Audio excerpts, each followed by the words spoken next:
The hunt begins. Commander Maya Chen hit the ground with bone-jarring force, the impact knocking the wind from her lungs as she tumbled down a steep embankment. The artificial gravity field that had suspended her aboard the Vectari transport dissipated, leaving her subject to the crushing pull of the moon's natural force. Overhead, the sky burned amber and deep purple, the setting sun casting long shadows across a landscape of twisted vegetation and jagged rock formations. The hum of the Vectari dropship grew fainter as it ascended back toward its mothership, leaving Maya alone in the alien wilderness. Or rather, they wanted her to believe she was alone. "Run, human." A guttural voice crackled through hidden speakers scattered throughout the hunting grounds. "The honor of first blood awaits." Maya forced herself to her feet, her body aching from the rough treatment she'd received since her capture.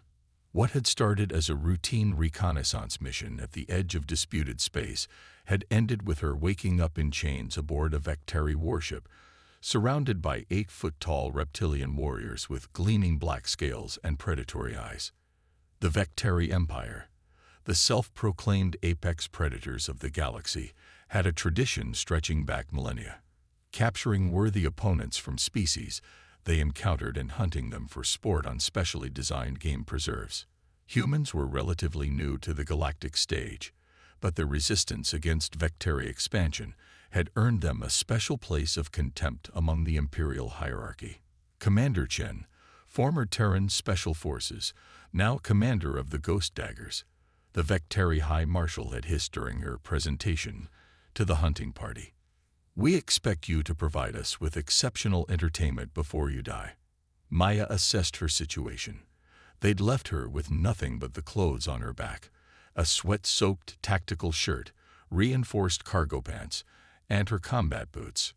No weapons, no comm device, not even a canteen. Her lip was split, and her ribs ached from the softening up the guards had administered before the drop. But nothing was broken. She could work with this. The sounds of the alien wilderness surrounded her, chittering calls from unseen creatures, the rustle of breeze through the twisted foliage, the distant bubbling of what might be a sulphurous spring. Maya knew she had to move. Standing still meant death. She took off at a steady jog, careful to minimize the sound of her footfalls on the spongy ground. The air smelled of ozone and decaying vegetation, thick with humidity that immediately beaded sweat across her brow. Years of special operations training had taught her to catalog details even while in motion. The direction of the setting sun, the gradient of the terrain, the behavior of local wildlife that might indicate predator presence. The Vectari wouldn't attack immediately. They enjoyed the chase too much for that. It was their first mistake. Maya spotted a ridge ahead and changed course, scaling the rocky incline with practiced ease. At the top, she paused, surveying the landscape spread out before her. In the distance, perhaps 5 kilometers away, a gleaming structure rose from the jungle canopy. The hunting lodge where the Vectari commanders would be monitoring the pursuit, drinking their fermented blood wine, and placing bets on how long she would survive. A smile curled Maya's lips. They had no idea who they were dealing with. Movement in the undergrowth below caught her eye.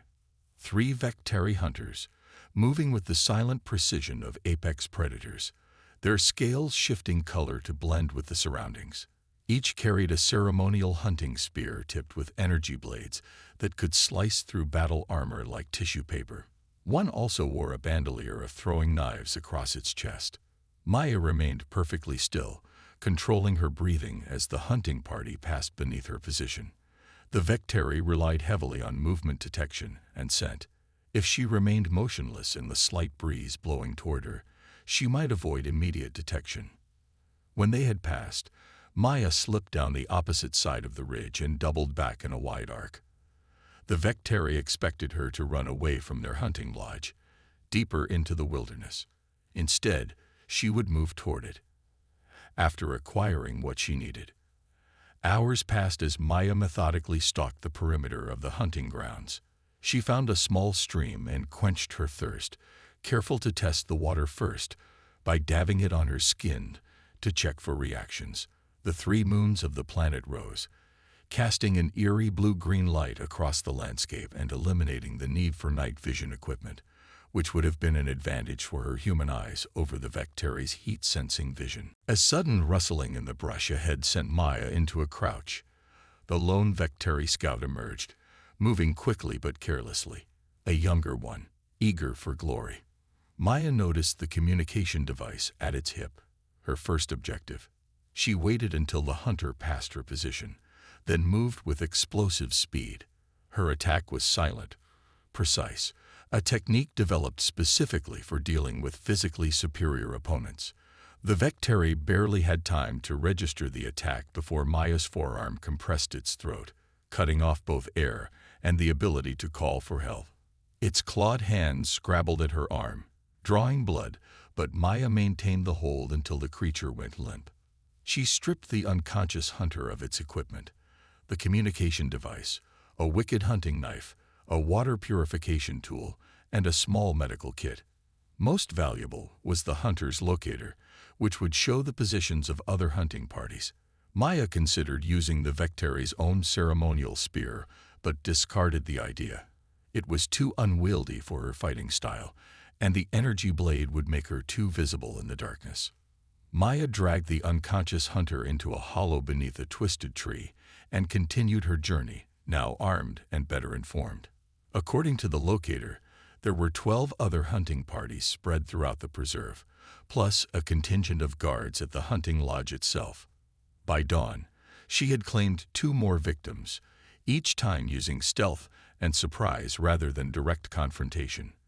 From the third, she acquired something truly valuable, an access key for Vectari facilities.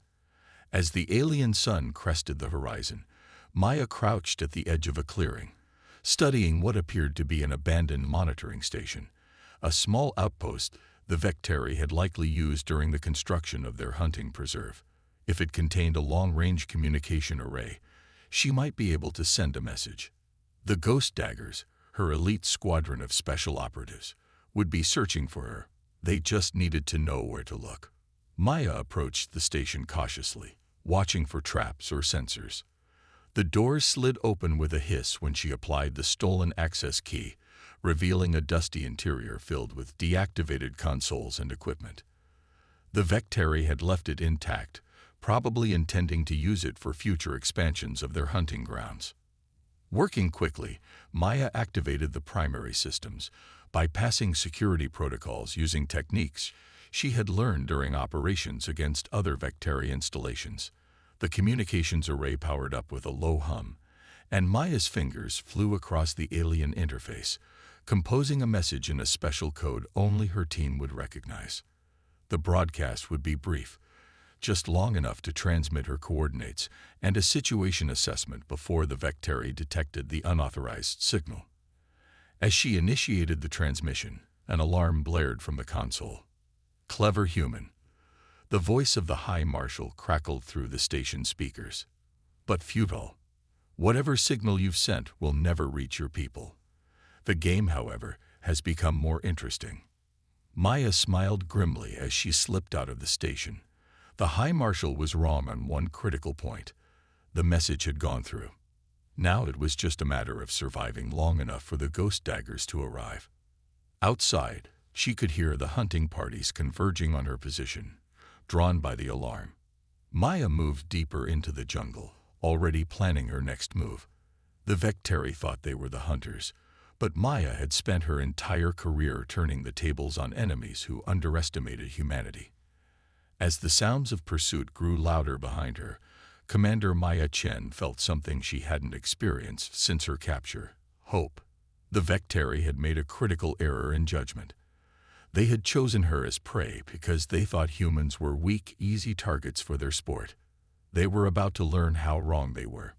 Because the Vectari didn't understand what they had done. They hadn't captured a soldier.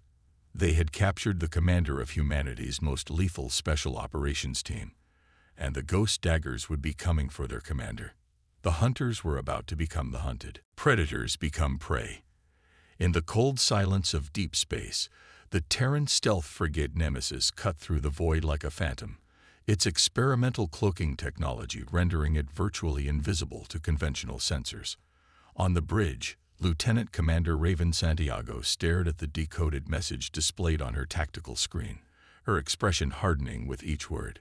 "Confirmed origin," she asked, her voice tight with controlled fury. 98% match for the commander's personal encryption key, replied tech specialist Hiroshi Nakamura, his fingers dancing across holographic interfaces. Signal originated from the Vectari hunting preserve in the Cerberus Nebula. Transmission lasted only 12 seconds before termination. Raven nodded, turning to face the 4 other members of Ghost Dagger Squadron, who stood in a loose semicircle behind her. Each wore the matte black combat gear of Terran Special Forces, their faces masks of cold determination. "The Vectari have Commander Chen," Raven announced, though they had all heard the transmission. "They're hunting her for sport." "Then we hunt them back," growled Magnus Dornson, the team's heavy weapons specialist. The massive Norwegian checked the power cell on his custom plasma repeater, a weapon designed specifically for penetrating Vectari armor. "Tactical assessment," Raven asked, looking toward Lai Wei, their strategy expert. Li projected a holographic map of the hunting moon based on previous intelligence. Limited orbital defenses, focused mainly on preventing prey escape rather than external threats. Main installation here, he pointed to a structure nestled in a valley. Approximately 30 to 40 Vectari warriors, primarily hunting parties with light armor and ceremonial weapons. "Their mistake," said Kayla Washington, the team's infiltration specialist, checking the edge on her molecular blade. "They wanted sport. Let's show them war instead." The final member of the team, Dmitry Volkov, their sniper and demolitions expert, merely nodded, his pale blue eyes calculating distances and firing solutions even before they arrived. "Transit time?" Raven asked. 6 hours at maximum burn while maintaining stealth profile," Hiroshi replied. "Make it 4, Raven ordered. "We're getting our commander back." As the Nemesis altered course and accelerated toward the Cerberus Nebula, Raven studied the frozen image of the Vectari High Marshal that had been included with Maya's transmission. The reptilian face showed the typical Vectari expression of smug superiority. By tomorrow, that would change. On the hunting moon, Maya had transformed from quarry to guerrilla fighter. Using the stolen equipment and her extensive training in asymmetric warfare, she had spent the last 18 hours systematically disrupting the Vectari hunting operations, turning their own preserve against them. She crouched now in the hollow of a massive tree, applying a field dressing to a gash on her arm from a close encounter with a Vectari blade. 3 more hunters would never return to their lodge. Not dead, but incapacitated and stripped of their equipment. Maya didn't kill unnecessarily, even enemies. It wasn't about revenge. It was about survival and extraction. The communication device she'd stolen chirped with increasingly frustrated orders from the hunting lodge. The High Marshal had deployed all hunting parties simultaneously, abandoning the traditional one-at-a-time approach as Maya continued to evade capture. "This human makes mockery of our sacred hunt," the High Marshal's voice hissed through the comm. 10,000 Imperial credits to the warrior who brings me her head." Maya smiled grimly. The Vectari were rattled, making mistakes. More importantly, they were focusing all their attention on her, which would make the Ghost Dagger's insertion that much easier, assuming her message had gotten through. The distant boom shook the ground beneath her feet, followed by another, then a third. Maya's smile widened into a predatory grin. Right on schedule. Across the hunting preserve, precision orbital strikes from the Nemesis targeted the preserve's perimeter sensors and communication arrays. Within the lodge, alarms blared as systems went offline one after another. Perimeter breach in sectors 7, 12, and 18. A panicked Vectari technician reported to the High Marshal. "Communications with the Imperial fleet are down." The High Marshal snarled, baring rows of serrated teeth. "Deploy the reserve guards. This is some human trick." His orders died in his throat as the power throughout the lodge flickered and died, emergency lights casting the command center in an eerie red glow. In the confusion, no one noticed the 5 black-clad figures that slipped through the chaos like living shadows. Miles away, Maya burst from her hiding place, moving with renewed purpose toward the rendezvous coordinates she had included in her transmission. The ghost daggers would be coming from multiple directions, creating chaos and confusion before converging on her position. As she ran, the sound of battle echoed through the preserve, the distinctive whine of human plasma weapons contrasting with the deeper resonance of Vectari energy spears. The hunters, spread thin in their pursuit of Maya, were unprepared for a coordinated attack by trained special forces. Maya reached the rendezvous point, a flat-topped rock formation overlooking a valley, and took cover, watching the approaches. Minutes later, a soft whistle in a pattern only the ghost daggers used reached her ears. "Took you long enough," Maya said as Raven materialized from the undergrowth, her stealth suit powering down. "Traffic was hell, Commander," Raven replied with a grim smile. "The others are creating diversions around the perimeter. Extraction point is 2 clicks north where Hiroshi has the shuttle waiting." "Are you injured?" "Nothing that won't heal," Maya replied, accepting the plasma pistol and tactical gear Raven offered. The familiar weight of proper weapons and equipment felt like greeting old friends. Status of the hunting lodge. Lai and Kayla are inside, accessing their database. Magnus and Dimitri are hunting the hunters. Raven's smile turned predatory. The Vectari seemed confused about the reversal of roles. Maya checked the charge on her weapon. "Then let's not keep them waiting. I have a date with the High Marshal." Together, they moved through the jungle toward the lodge, encountering sporadic resistance from disorganized Vectari warriors. Without their carefully coordinated hunting formations, and with their communications disrupted, the individually superior fighters fell quickly to the humans' teamwork and tactical precision. At the edge of the clearing surrounding the hunting lodge, they rendezvoused with Magnus and Dimitri. The big Norwegian's armor showed scorch marks from energy weapons, but his grin was wide. 14 confirmed Vectari neutralized, he reported.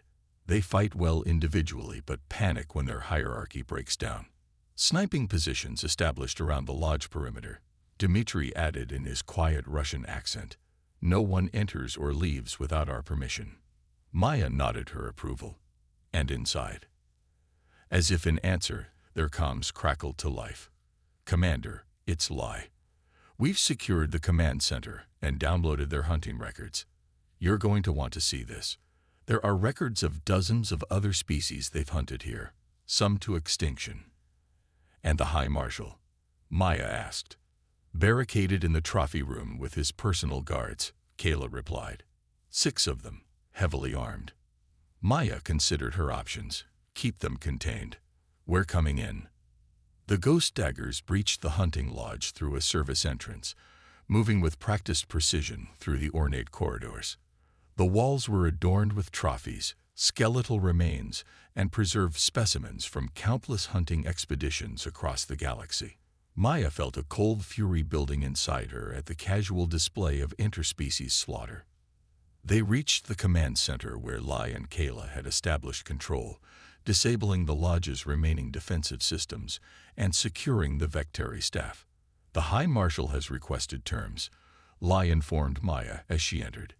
"He's offering safe passage for all of us in exchange for his life and the return of the hunting records." Maya studied the tactical display showing the trophy room where the High Marshal was cornered. "He hunts sentient beings for sport, displays their remains like decorations, and now he wants terms." She shook her head. "We're not assassins, but we're not diplomats either. Secure a route to the trophy room." It's time the High Marshal understood exactly who he chose to hunt. Minutes later, the blast doors to the trophy room shuddered under concentrated fire from ghost dagger weapons.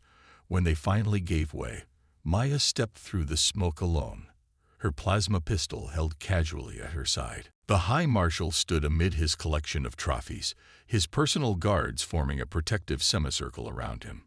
His scales had paled to an ashen gray, the Vectari equivalent of fear.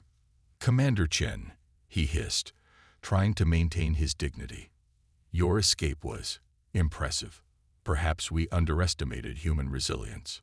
You didn't underestimate humans, Maya replied calmly. You fundamentally misunderstood us. We're not just resilient. We protect our own. The High Marshal's inner eyelids flickered nervously. I've called for reinforcements from the Imperial fleet. They will be here within hours. This moon will be reduced to ash. Maya smiled. No, you haven't. Your communications have been blocked since my team arrived. And right now, a Terran diplomatic vessel is informing your empire that this hunting preserve has been discovered and documented. The evidence of your violations against a dozen species protected under the Galactic Concordat is being transmitted to every major power in the sector. She took a step forward. The Vectari guards tensed but didn't fire. Here are my terms, Maya continued. You will order your guards to surrender. You will accompany us to stand trial before the Galactic Council for crimes against sentient species. Your hunting preserves throughout Vectari space will be dismantled, and you will provide reparations to the homeworlds of every species represented in your collection. The High Marshal's jaw opened in what might have been a laugh. Or what, human? You'll kill me. Make me another trophy like those you see around you. No, Maya said simply. We're not like you. If you refuse, we'll leave you here, alive, with no weapons, no communications, and no way off this moon. The same conditions you gave to those you hunted. The difference is, we'll be sending the location of this preserve to every surviving member of the species you've hunted over the centuries. Her smile was cold. I imagine some of them might want to pay you a visit. The High Marshal stared at her for a long moment, his reptilian features unreadable. Then, slowly, he lowered his ceremonial spear to the ground. I accept your terms, Commander.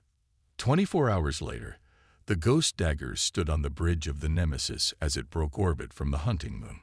Through the view screen, they watched as Terran peacekeeping forces secured the preserve and began the process of cataloging evidence for the upcoming tribunal.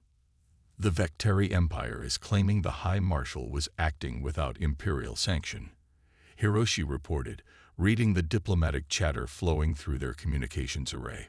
They're disavowing all knowledge of the hunting preserves. Convenient, Raven remarked dryly. Maya nodded, her expression thoughtful. They'll sacrifice the High Marshal to save face, but the damage is done. The evidence we've uncovered has been shared too widely. The Vectari reputation as honorable warriors is shattered. What happens now, Commander? Asked Lai. Maya gazed at the hunting moon receding behind them. Now, we've changed the galaxy's perception of both species today. The Vectari have learned humans aren't easy prey, and humanity has shown will stand against atrocities, even those hidden on remote moons. She turned to face her team, these exceptional soldiers who had crossed interstellar space to rescue her without hesitation. The ghost daggers were formed to protect humanity against threats from the stars. Today, we protected much more than that. We reminded the galaxy that despite being newcomers, humans will always stand against those who prey on the weak. As the Nemesis engaged its faster-than-light drive and disappeared into the depths of space, news of what had occurred on the hunting moon spread throughout the galaxy. The story of how a single human had turned the tables on the feared Vectari hunters and how her team had exposed centuries of atrocities became the stuff of legend. In diplomatic halls and frontier outposts alike, the message was clear. Humanity had arrived on the galactic stage, and they were a force to be reckoned with. Not because they were the strongest or the most technologically advanced, but because when pushed, they pushed back harder. The Vectari had hunted Commander Maya Chen for sport. In doing so, they had inadvertently introduced the galaxy to humanity's greatest strength, their unwavering dedication to each other, and their refusal to surrender even in the face of impossible odds. They would not be hunted again.